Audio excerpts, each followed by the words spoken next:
Welcome to our Monday Colloquium series. This time we, from the Commons Governance Research Program, invited Ruth Meinzen-Dick. She will present a paper which is also co-authored. I think, is there one of your co-authors also in the room? Great. Yeah, perfect.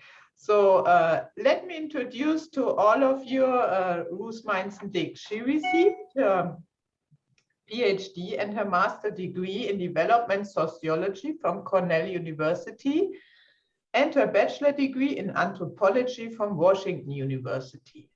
She's working since 1991, which is actually 30 years now, or isn't it, at the International Food Policy Research Institute, IFRI, in Washington. So, and at IFRI, she coordinates the CAPRI program, which is the program on collective action and property rights. So saying that, it's already very close to what we do here. She conducts water and land governance and lately also more and more gender and institutions studies. She does comparative analysis of irrigation system performance, operation of water markets, relations between farmers and government agencies, impact of agricultural research on poverty, and also sustainable livelihoods. Also in that respect, Ruth and I are currently working together on an Indian water governance project, which aims really on upscaling research. So how can communities learn, actually improve their governance based on participation in collective action games or participatory water planning. Also, a particular focus of her work is dedicated to gender studies in the agricultural fields, meaning, for instance, gender differences in control over assets, which we will hear in some minutes. Ruth, you did a lot of field work. I picked from your website India, Zimbabwe, Uganda, Kenya, Nepal, Pakistan, and Sri Lanka, and there might be many more, I'm sure. Ruth has also been the president of the International Association for the Study of the Commons from 2008 to 2011, really after serving also in the council for 8 years. I think a personal highlight for you has been, I suppose, when ISC held its biennial global conference in Hyderabad in 2011, at the time of her presidency, as India is the country where Ruth was born and raised, and where she also started her fieldwork in tank irrigation systems. Ruth is also the founding editor of the open access journal, Water Alternatives. The journal is a great outlet for more alternative and critical thinking on water governance issues. Ruth Meinzen-Dick loves to conceptualize questions of property rights and collective action. So this is why I, besides of her long list of papers and book contribution, I really love to listen to her keynotes and workshop contributions, particularly when she explains conceptual aspects of common theory.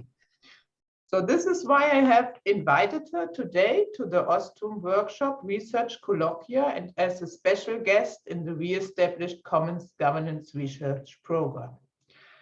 One more word, Ruth also was awarded the 2019 Elinor Ostrom Award on the collective governance of the commons. That's also another reason why she's close to the Ostrom Workshop, and it was due to invite her.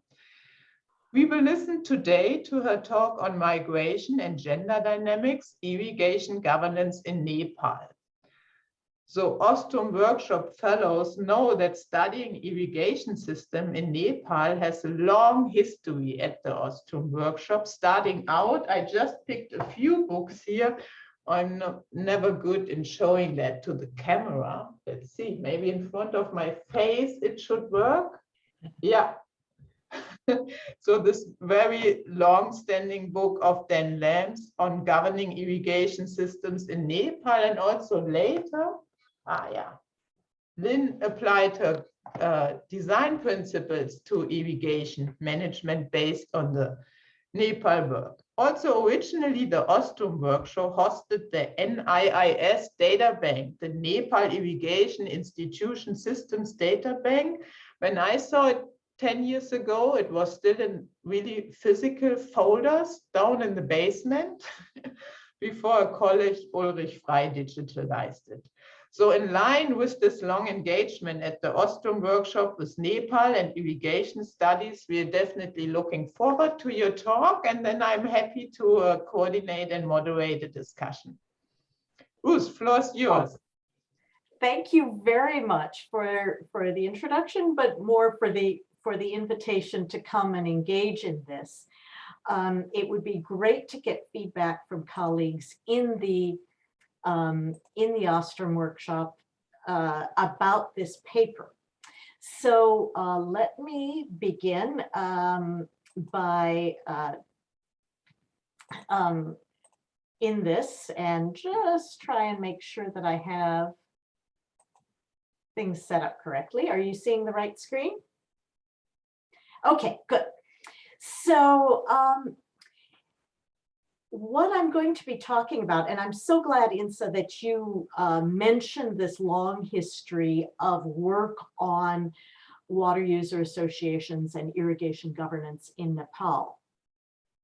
What I'm going to be presenting is work co-authored by my colleague Wei Zhang and Prachanda Pradhan of the Farmer Managed Irrigation Systems Promotion Trust, as well as Manita Raut and Diana Suhardiman and Deepa Joshi of IMI.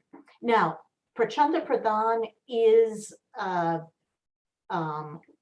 participating in this webinar, and so he can answer even many more questions than I can.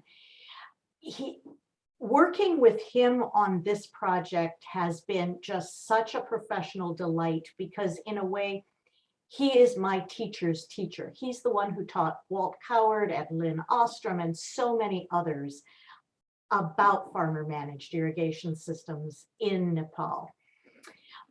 When I was in graduate school a very long time ago, there was this explosion of interest in the discovery of these very sophisticated, quote unquote, traditional systems, often bringing water for miles in very hilly and mountainous areas, as well as some very large, I mean, over thousands of hectares of farmer managed irrigation systems. And studies of the very sophisticated governance arrangements that made that possible, mostly mobilizing a lot of labor, allocating water shares in proportion to the labor contributions and labor requirements in proportion to those water shares. The picture on the left is from an early publication. And note not only this proportioning weir that embodies these sophisticated water shares, but also the gender composition. Women were often prohibited from doing work on the irrigation systems because of concerns that they would ritually pollute the systems, and it was seen as hard work. They had to go a long distance. There's been lots of male migration from Nepal, going on for decades, but accelerated recently. That's within Nepal, but also across the border to India and internationally to the Gulf and Malaysia and other places. So that's changing the gender composition. And in fact, if you see the sign, in parallel with that, there have been government policies encouraging more women's participation, encouraging and requiring more women's participation, both in irrigation systems per se, as well as more broadly in society. So you see the picture on the right is, of a women's group. So what's happening to these irrigation systems in this context? I'm reporting on research that's being done on, quote unquote, under the heading of feminization of agriculture.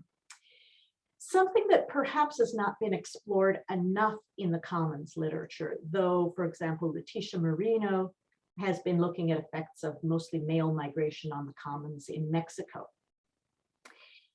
And so what we're doing here is bringing these two things together and looking at what's happening. Our research questions look at institutional change. In what are the changes in the formal rules of the WUAs, sorry, water user associations, gets hard to say, WUAs, and the gender norms, and how are these related to male migration? In terms of what are the changes in women's roles, how do male migration and the institutional changes relate to women's participation in irrigation in terms of their membership and leadership, and the meeting of these labor contributions.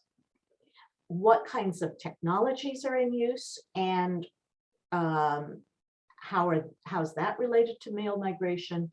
And what are the consequences for the effectiveness of the irrigation systems and the collective action?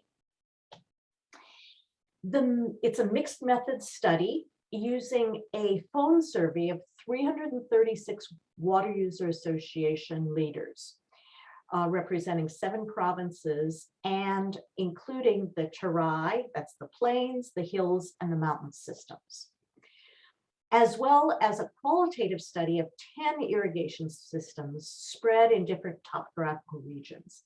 Many of these are systems that Prachanda ji has been studying for, some of them 40 years, and some of them have probably shown up in the basement of the Ostrom workshop, as well as a deep dive qualitative study on 2 contrasting cases that have high male migration. In looking at the data from the phone surveys, our key variable of interest is male migration as reported by the Water User Association presidents, whether they thought that that was a significant factor in their irrigation systems. And we are controlling for the irrigation system management, whether it's farmer managed or agency and joint managed, the system size, system type, the topography, the hill, mountain, and terai, as well as the caste or ethnicity of the executive committee members, and the respondents' education. The first set of those variables are all derived straight from kind of the IAD or SES framework. The caste or ethnicity is because high castes are seen as more patriarchal and might be expected to be more restrictive about women's roles, but at the other side, they may also be more educated. So then I'm going to breeze through the quantitative results, and then we can come back and so that I have a little bit of time to cover the qualitative. The paper has been distributed, and I hope we have a lot of time for discussion. So in terms of overall participation in water user associations has increased dramatically. 98% of the WUAs report this, but the Tobit regressions show that compared to systems where there's low male migration, women's attendance at meetings and speaking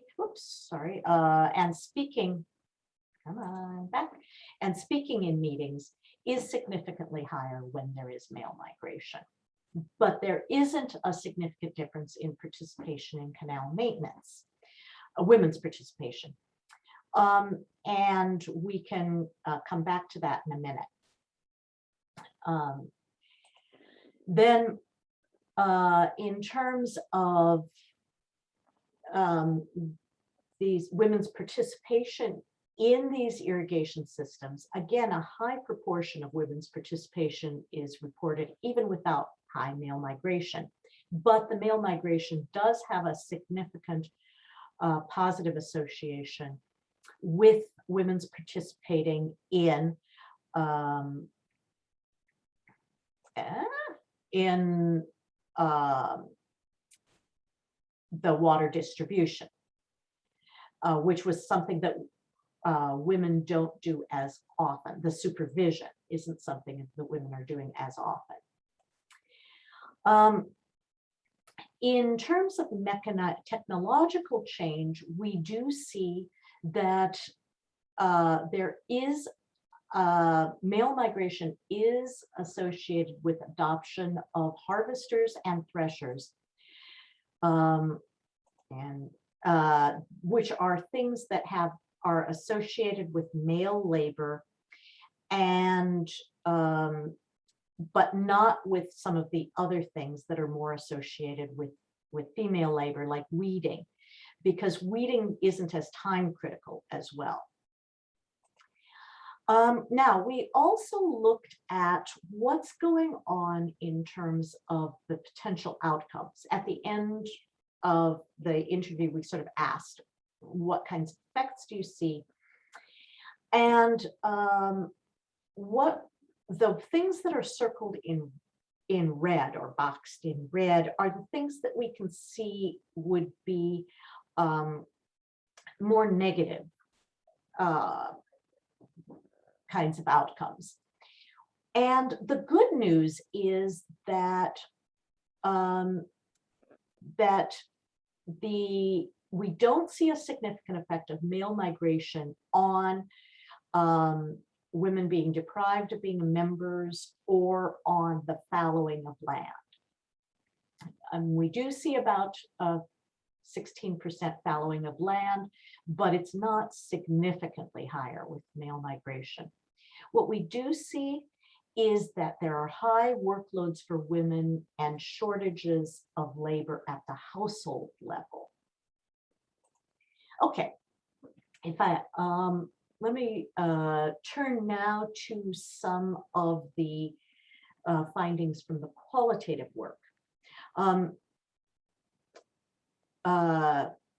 Okay, first of all, I want to go back to the technology slide to point out that although we don't see a lot of mechanization taking up women's labor on weeders, for example, mechanization is actually relieving women's workloads considerably, in that you have tractors that are replacing the bullocks for plowing and harvesting and threshing, then that relieves women's workloads throughout the year of having to take care of bullocks. So that's something that Prachanda pointed out to us and then did come out from the qualitative work. So you need to take, and then even though we were focusing on this set of technology, you had to take account of what else is going on. Another technology that enables women to participate more actively are bicycles and cell phones. So bicycles enable women to go longer distances, to either attend meetings or go to maintenance sites, and cell phones enable them to call up laborers and find out about meetings and such. Now, then I'm not going to go into all 10 case studies, but I want to use this contrast between the Terai, a system in the Terai, and one in the mid hills. In the Terai, this system has Janakalia, it has pretty abundant, relatively plentiful water. Women therefore didn't see participation in the WUAs as important, because they say they have a lot of other things to do, and they can use their family connections and informal channels to find out what's going on or to express what they want to do. Also here, where there were good remittances coming in, women preferred to monetize the labor requirements. And this was paid for by the remittances, but also there were migrant laborers who would come in from other villages, male migrant laborers that the women could hire to replace the labor requirements for their household. Again, the cell phones helping with that. Whereas in the mid-hills, there was low availability of male labor to hire. And also you couldn't, it's really hard to bring in equipment to that village. Up in the hills, there's smaller plot sizes, so you don't have the economies of scale. And even the tractors plowing still required a lot of female labor. So there wasn't that mechanization options. And in those cases, women were pushing for being involved in canal maintenance rather than having to pay for cash for others. So overall, in terms of institutional innovation, we do see that the rules change to allow much more active women's participation. That wasn't necessarily related to migration. Norms seem to be changing with very little concern for the ritual pollution aspects. Migration is associated with more women participating and speaking in the meetings in terms of their roles, and a shift to cash contributions and contracting for maintenance. If possible, remittances are used to hire labor, but women will contribute the labor if male labor is not available. And then technological innovations, there is some mechanization to cover men's roles, but again, limited by topography. And this replacing the bullocks reduced women's labor. In terms of outcomes, we do see some fallowing of irrigated land, but relatively little reported decline in the system performance. Now, there may be a bias in the fact that we were interviewing presidents of water user associations, but I think they have talked to FMIST about the problems they're facing. So, and the other point is that the choice of whether to participate directly in water user associations itself may be an exercise of women's agency. I do want to say this happened before phone surveys became so popular during COVID. And using the phone survey approach allowed us to reach many more sites than we could have possibly. We couldn't have visited over 300 sites with the budget and time limits of our study. And it was possible because FMIST has this inventory of irrigation systems and good rapport with the, to even have the phone numbers of the president is quite an accomplishment. The phone survey can be used for basic facts, and you have to recognize when it's the opinion of the key informant or the chairman. But it wasn't always clear how the questions were interpreted. That's partly the distance, and you have to make the the surveys much shorter with phone surveys. We also asked questions about, compared to 10 years ago, that may not be capturing migration, because in many of these cases, migration has been happening for much longer.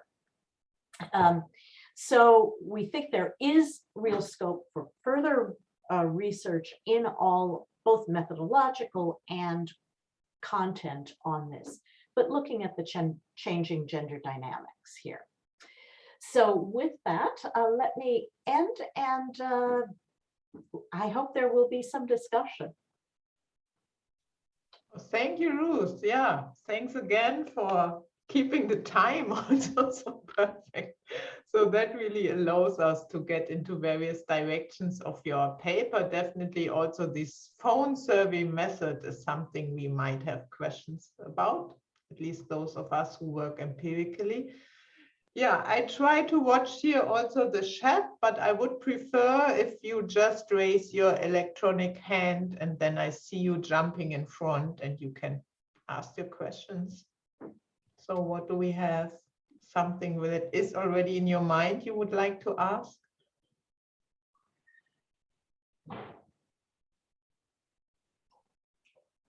While people are waiting or thinking of their question, could we ask Prachandaji if he wants to add a point on this? Anything about? Okay, just I will take a couple of minutes. First of all, this colloquium brings my memory back that I was there in 2002 when Ostrom invited me to Spain a semester in that workshop. It was a great learning experience for me and had opportunity to write a book on say eroding social capital through incompatible legal and institutional regime experiences of irrigation system. And over here, there are many, say, relevant issues which Ruth has identified.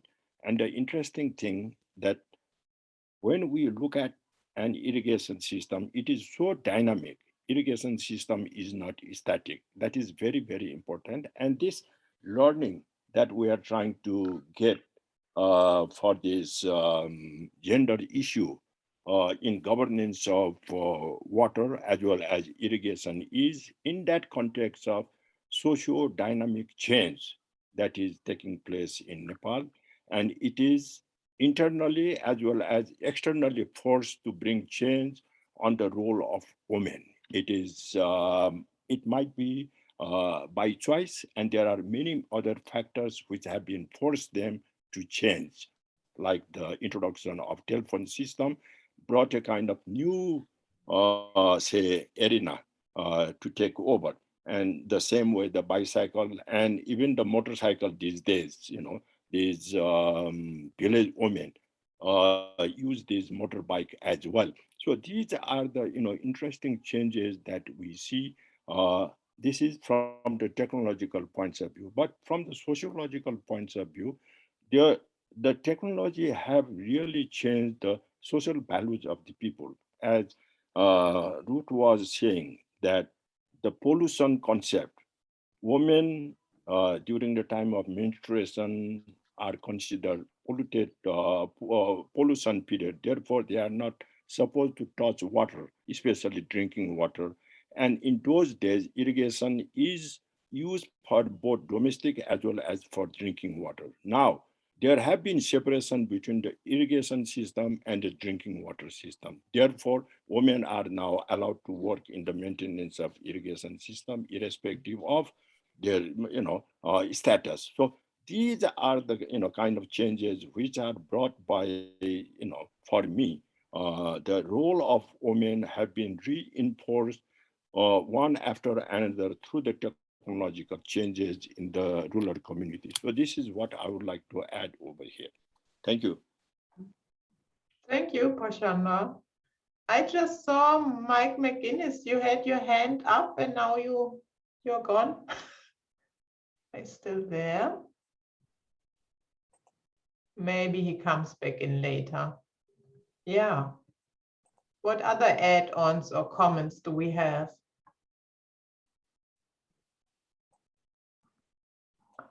I could bring in the meantime, maybe an issue which leads you a bit further away from your paper, but I would be interested to see what can we learn from that to other challenges coming up. So it seems so you said this migration of male does not really have an impact on at least severe variables describing the effectiveness of the irrigation system. So does that also mean they could adjust in the same manner to climate change or to other risk hazards? So is there something more from that study where we can add on and say, okay, we learned the relatively resilience, obviously, if it can adjust, accommodate dynamic changes. So can we lead that further to learn something for other occurrences?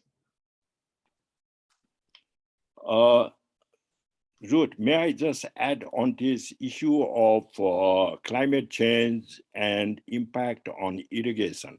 My feeling is while doing our study on, resilience on irrigation system that have to be maintained by the climate change, what we found over here that the uncertainty of agriculture has tremendously increased.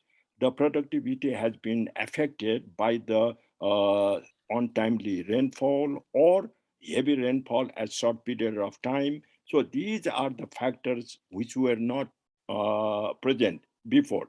Now they have become a kind of common phenomena in agriculture. Then what do we do? There are now institutional response that we have to take care of. Then we have to have behavioral change of the farmers themselves. Now, in that case, it is the behavioral change that we are talking about, let's say, the male farmer as well as female farmers. So population has increased in the upstream of say river system, and these people have been discriminately either cutting the tree or they have been mining the sand or the gravels. So that has caused a kind of tremendous problem to the irrigation system downstream. So these are the factors that we have to take care and come out with a kind of broader framework, legal framework by the government. So this is another important aspect. It's not related only with the gender or particular farmer. It's the environmental management which has not been given a kind of due consideration as of now. And secondly, the individual farmers say preparation. So therefore, they need to have a kind of quick information about the change of climate or climatic condition. Those informations are to be fed to the farmers through these now developed technology of communication systems. So these are the responses I would like to see to address the changes brought by the climate change in the irrigation systems. Ruth, do you want to add on that? No, I think, well, so migration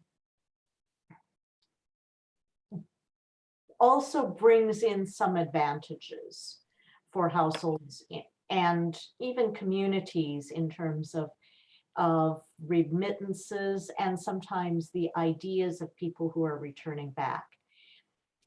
Climate change, especially in a lot of Nepal, is a much bigger thing that there's less control over. And I think where you've got heavier rainfall, it's going to increase the washing out of, it's going to make the costs of that maintenance a lot higher without necessarily the benefits coming in. So I guess the lesson you're asking for is that people do have a lot of creativity and even agency, whether it's enough to offset what's going on with climate change is something that probably remains to be seen. I have here Carla on my list. Is there a question? We cannot see your picture, but I see your hand. And then Brian, please. But first, Carla. Yeah, go ahead. Can you hear me okay? Yeah.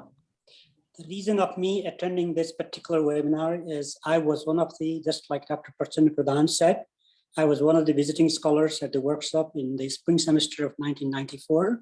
Oh.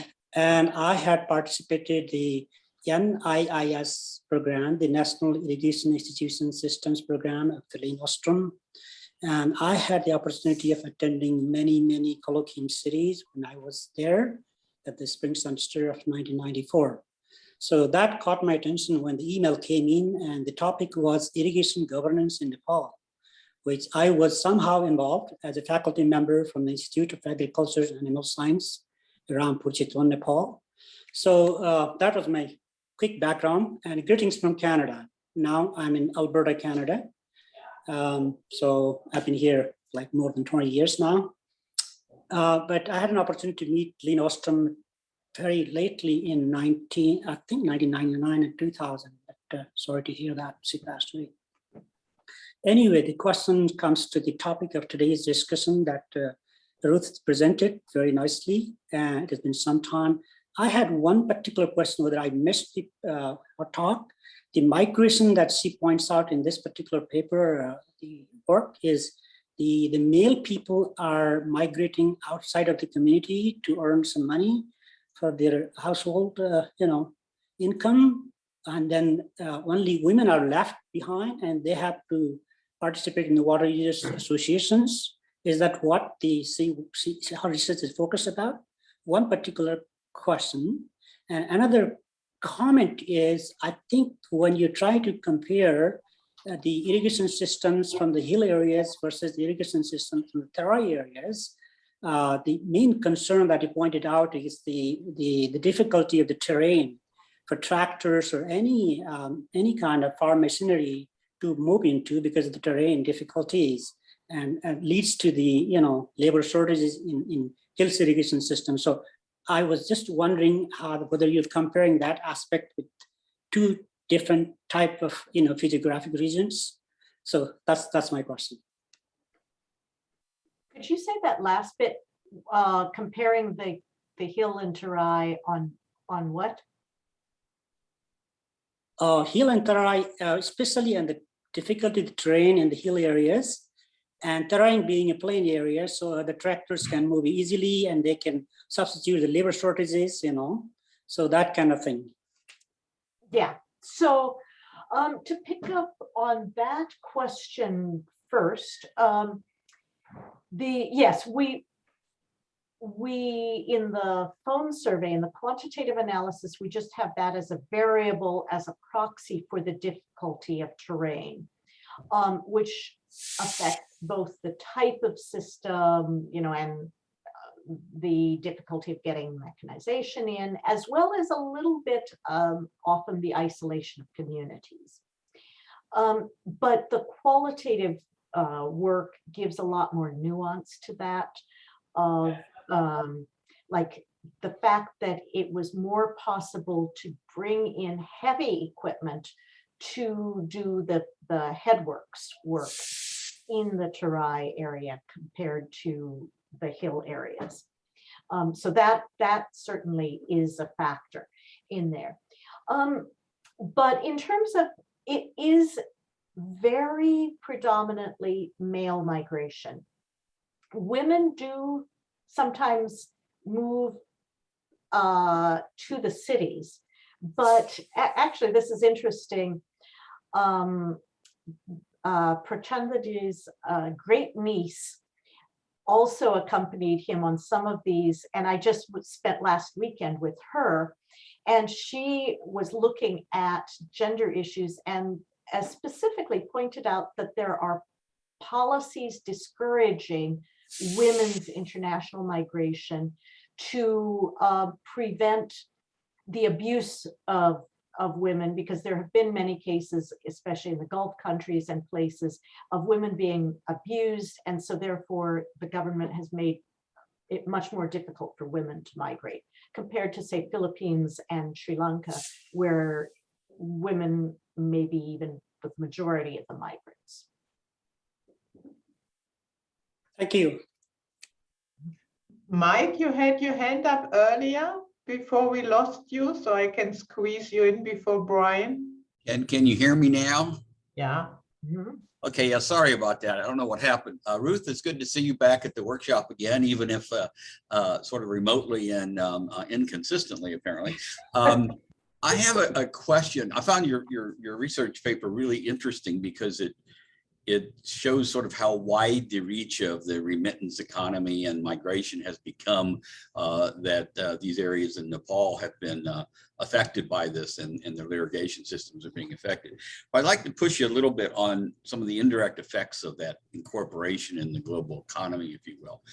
I remember Lynn used to talk about that she saw positive effects at the community level in these communities where the irrigators the communities would get, the men in particular would get together jointly to manage and repair the irrigation systems, and that joint experience sort of reinforced the maintenance of those systems, especially compared to a more concrete based system that would have some sort of outside people doing it. It sounds like one of the things that's happening in your communities is that these remittances are allowing particularly women to hire laborers to come in and do the labor. So it would seem to me that that benefit of joint labor is kind of missing in the system. Did you see any evidence of that, or any concerns about that going further down the road? I said at the beginning, half jokingly, that I was going to turn over all the difficult questions to Prachanda ji, but this is one where I really am going to. Fair enough. If I may, this is very interesting issue that you have raised. When male migration took over, what happens to women? Does that collective effort still continue or not? There are many systems where women have organized themselves and try to claim the right to participate in irrigation maintenance. It is not only because they want to do. By participating in that irrigation system, they are going to assure the water supply for their agriculture purpose. Yeah. In turn, that is going to help their household economy, sustain. So therefore, it is not only the contribution to maintenance or not. It is really linked with so many factors, including to their household livelihood also. So there are, instances where women have really organized themselves and made the Water Users Association accept that women are also equally, able to participate and contribute their share of labor for the maintenance. That is one thing. And secondly, depending on different type of irrigation system, there are certain irrigation system where water, diversion becomes difficult. And in that kind of situation, the women labor or no women labor is not the important thing. That kind of job is to be done by a specialized group of the people. Therefore, such kind of activities will be assigned to the contractors.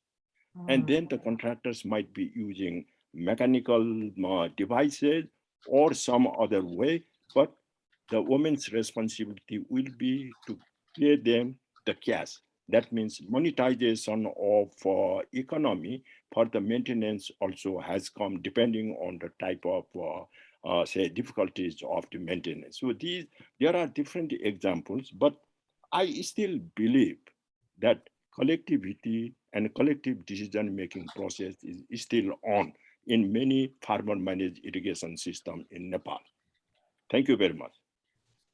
In Thanks. fact, Mike, if you don't mind, I've just made a note to appropriate that idea and incorporate it into our ideas for further research. Is that what's the effect of this on social capital? Help yourself, yes. That is the bonding activities. These labor things weren't just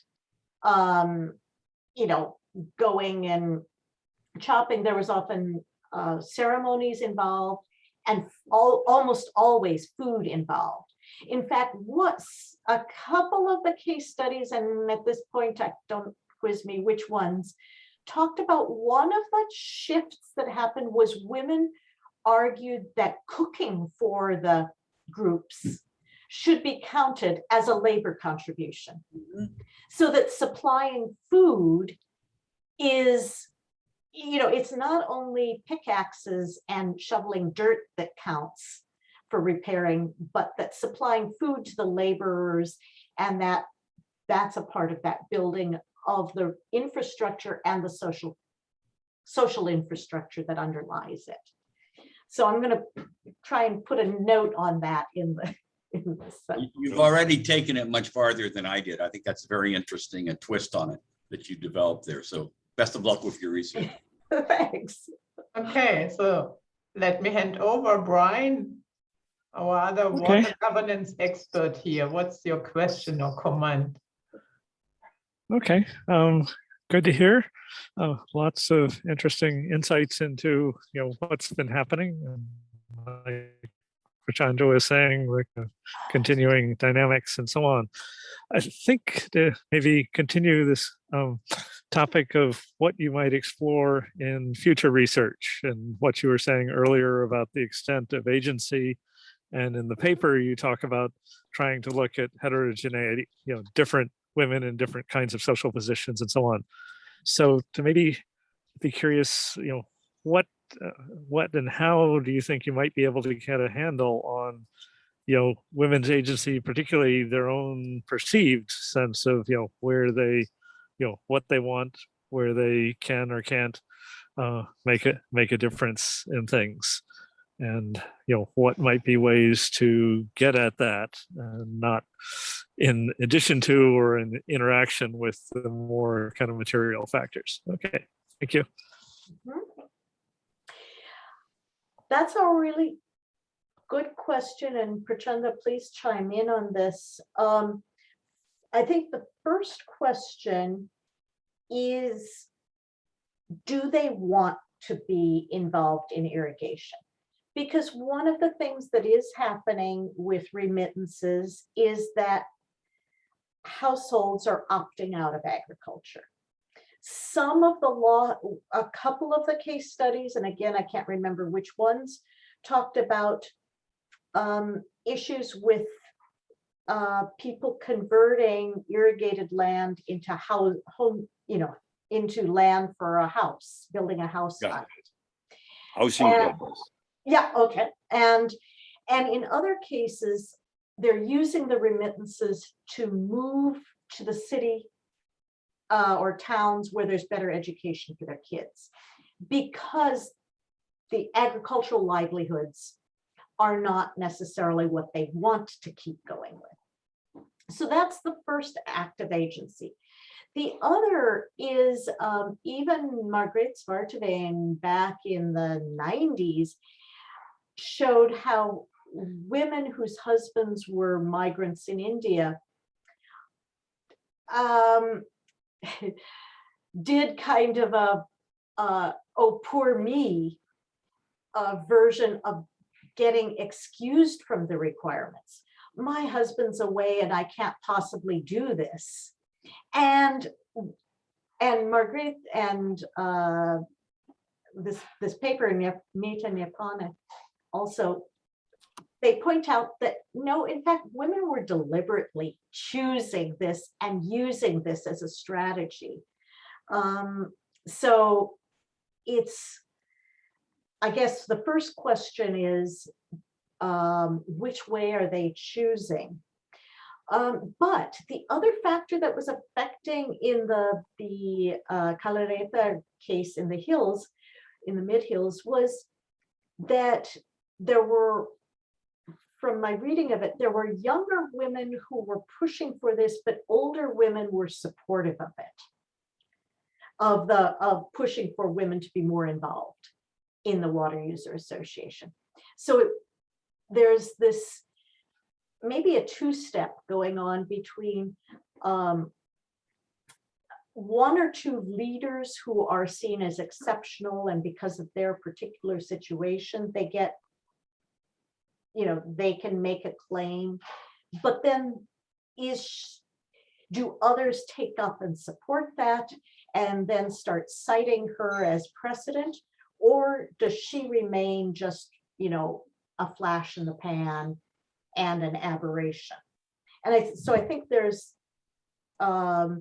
when we start talking about social change, I am guilty of having emphasized the structural conditions and perhaps underemphasized the idiosyncratic leadership kinds of things. But I think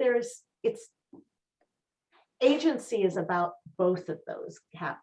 Agency leading to change is about both of those, and you have to recognize both of them. Yeah, Ruth, I find that super interesting, because once we would be able to understand that, we can really apply to understand, will those systems be able to adjust to other questions coming up? And then maybe where can we come in and support a little bit, as that's usually our idea, to steer the system just a little. Yeah, and what do they need? Maybe it is information about predicted rainfall patterns. What do they need in order to be able to deal with the challenges they're facing? Mm. Jamie, you're next. Sure. Thank you so much for sharing your fascinating work. And anyways, yeah, my mom grew up on a farm, and she says it's hard work. So when you say that people are choosing to abandon the agricultural life, I kind of get that, right? I mean, we think it's sad, and in so many ways it is, but it's incredibly hard work, no matter what technology you have available. But that wasn't, I actually have a question, not just an observation. So my question is about, I saw in your paper, there's a reference to how there was policy that was passed to try and to encourage women's involvement in these organizations. And then there was a reference to how there's a struggle to meet those quotas. So I'm curious, are those the quotas in those policies, or are the quotas established by different policies? And what kind of government and what kind of government level are we dealing with here? So Prachanda can talk about other types of government, but my understanding is, there were several different policies that were passed at different times that raised the threshold of the required membership and leadership in the executive committees, the proportion that needed to be women. Now, what the qualitative work comes out with, and you see this over and over again in India, which had the Panchayati Raj requirements for local government. Again, quotas coming in and requiring that women be members. And there's even a whole TV show on Netflix called Panchayat that is about how there's a woman Panchayat president, but actually she never goes to the meetings. It's all her husband. And there are cases cited of that, especially in the literature. But the thing is, we're seeing much greater participation of women in these systems. Now, to what extent that is, and the other thing is that I do quant and qual work. One of the things about the quant is it gives you sort of the breadth of patterns. You can look at patterns. And the fact that the farmer, in many of these cases, the farmer managed systems had less women's participation may be an indicator that it was easier to get enforcement of those policies in the agency managed systems. I don't know, and Prachandaji, you may please chime in on this. Add on. Just a short notice. So Carla, you will be next, and then we are about to close. Yeah. Go ahead, Prachanda. Yeah. What I would like to add over here as a kind of continuation of Ruth is government has a policy saying that they want to have increased participation of women in many aspects of life, including Water Users Association. And as Ruth identified, there are two types of irrigation system in Nepal. One is farmer managed and other is agency managed. But in the case of agency managed irrigation system, the condition to be the member of Water Users Association is that that person has to be the landowner. But in the case of Nepal, not more than 20% women have the land ownership right. So therefore, many of those women are deprived to be legally recognized member of Water Users Association. And then secondly, government has come out with a kind of provision. Suppose there is a kind of joint ownership of land between the husband and wife. If say husband is willing to give the joint ownership of land to the wife, then just pay 100 rupees to the registration office. Both husband and wife can get the ownership right. As of now, this provision has not been fully enforced. Provisions are there.